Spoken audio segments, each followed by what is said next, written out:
올여름 한국 영화의 코드는 아무래도 드라마와 신파일 모양입니다.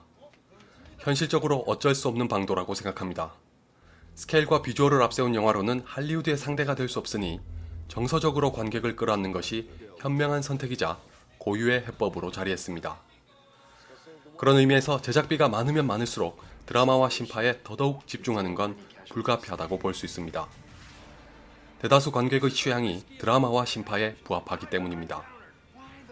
부산행과 인천 상륙작전에 이어 손예진이 주연하고 허진호 감독이 연출한 덕혜옹주도 마찬가지입니다.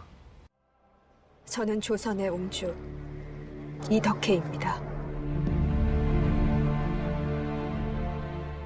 이 영화는 제목 그대로 조선의 마지막 옹주로 잘 알려진 덕혜옹주가 주인공입니다. 짧게 말씀드리면 덕혜옹주는 조선이 일본의 손에 넘어가면서 강제로 일본인 학교에 들어가는 걸로도 모자라 아예 일본으로 보내졌습니다. 결국 일본에서 결혼도 하여 딸을 가졌으나 조현병에 시달리다가 정신병원에 들어가고 말았습니다. 한편 대한민국 정부가 수립된 후에는 조국에 오고 싶어 했으나 정치적인 이유로 입국을 거절당했습니다. 일본에게 빼앗긴 삶을 조국도 외면한 셈입니다. 이것만 들어도 영화화하기에 더없이 좋은 소재입니다. 이 이야기 속에는 우리에게 뼈아픈 역사가 있고 그로 인해 비극적인 삶을 살았던 인물이 있습니다.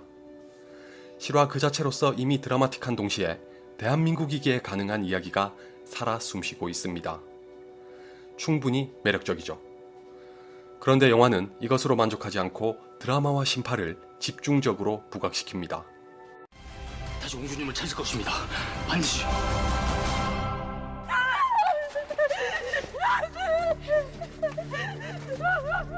잠깐 신파에 대해 한 가지 짚고 넘어가겠습니다. 개인적으로 신파를 싫어하지만 신파라고 해서 다 싫다는 건 아닙니다. 제가 비판하는 신파는 비극이든 감동이든 전면에 내세워 관객을 유혹하고자 몇 번이고 강조하면서 반복하는 걸 가리킵니다. 밑도 끝도 없이 들이미는 신파는 말할 것도 없습니다.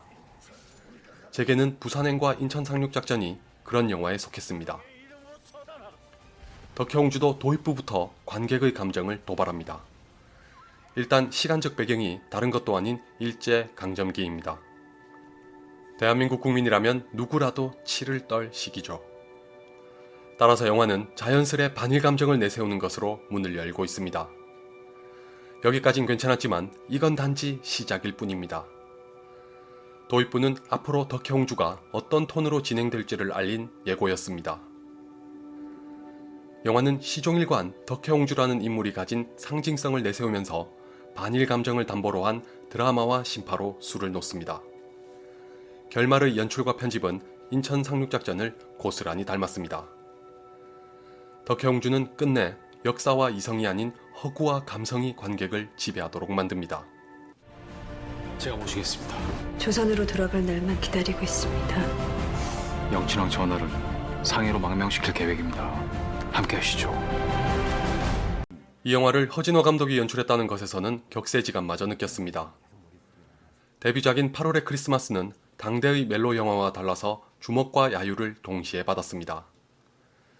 영화 속 인물과 이야기에 대한 관객의 감정이입을 단절시키고 신파를 자제했기 때문인데 그랬던 감독이 이렇게 달라졌습니다.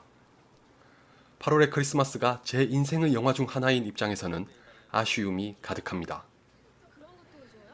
그나마 위안이라면 덕혜옹주는 드라마가 살아있다는 것입니다. 적어도 신파를 위해 무리하게 뜬금없이 이야기와 인물을 희생시키진 않습니다. 연출의 톤이 신파에 쏠려 있는 것이 거부감을 일으켰지만 이건 어디까지나 개인적인 취향의 문제입니다. 이야기의 짜임새에서는 세 편의 영화 중에서 가장 나았습니다. 동포 여러분, 저는 조선의 옹주 이덕혜입니다. 제 취향과 별개로 놓고 보면 덕혜옹주의 진짜 화두이자 논란이 될 사안이 따로 있습니다. 바로 역사 왜곡 내지는 미화입니다. 사실 저도 영화를 보면서 신파는 둘째고 이게 가장 마음에 걸렸습니다. 심지어 덕혜옹주에 대한 제 기억이 틀린 줄 알고 어리둥절했을 정도입니다.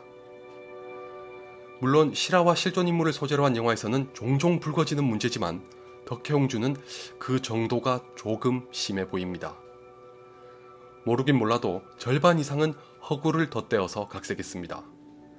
비슷한 부류의 영화와 달리 덕혜옹주가 더 큰 비난을 받게 된다면 원인은 하나입니다. 하필 대한민국의 역사에서 가장 비극적이고 민감한 시기를 배경으로 했다는 것입니다. 그 가운데 역사적으로 대한제국의 황족 중 다수는 좋은 평가를 받지 못하고 있습니다. 백성을 뒤로하고 일본에 귀속하여 호의호식했다는 비판도 거셉니다. 영화는 이걸 모르는지 천연덕스럽게 덕혜옹주를 일제에 저항한 강인한 여성처럼 그렸습니다. 설상가상 엄연히 기록으로 존재하는 명백한 사실조차도 여러 번 바꾸면서 거창하고 숭고한 비운의 인물로 그립니다. 더 황당한 것도 있습니다. 덕혜옹주와 더불어 영친왕은 일본에서 살며 일본의 왕족과 결혼하고 일본의 군인으로 지냈습니다. 이 때문에 당시로선 어쩔 수 없었다는 의견과 함께 친일파 논란도 있습니다. 반면에 그의 형인 의친왕은 일제에 굴하지 않았습니다. 일본의 황족이 되느니 조선의 평민이 되겠다는 말을 남겼을 정도로 대한제국의 황족으로는 몇 명의 예외적인 인물에 속하는 분입니다. 그런데 영화는 의친왕의 유명한 일화 중 하나를 가져다 쓰면서 그 주인공을 덕혜옹주와 영친왕으로 바꿔버린 것 같은 대목이 있습니다.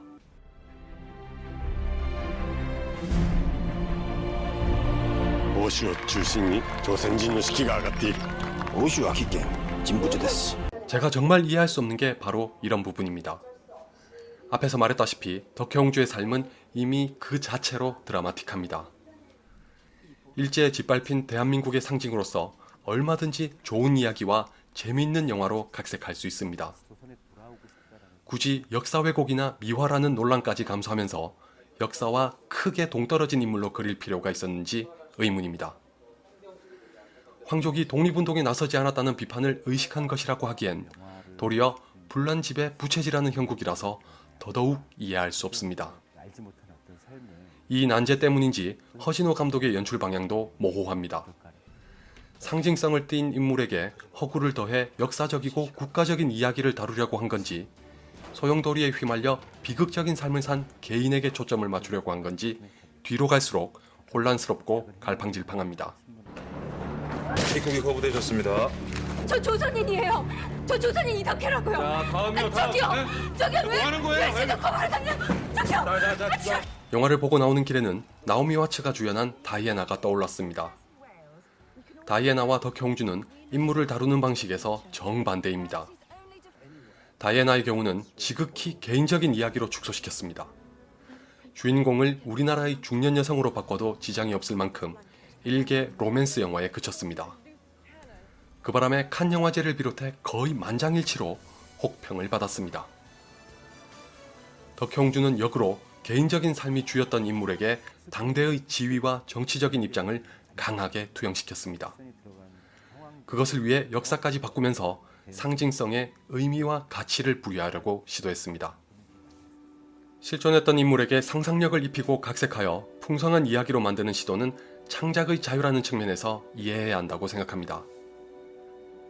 그러나 인물의 정체성을 뒤바꾸거나 역사를 해친다면, 특히 덕혜옹주처럼 민감하기 그지없는 역사를 교란하는 건 어떻게 바라봐야 할지 고민이 필요합니다. 처음에는 원작이 된 소설의 문제인 줄 알았는데 그게 아니더군요.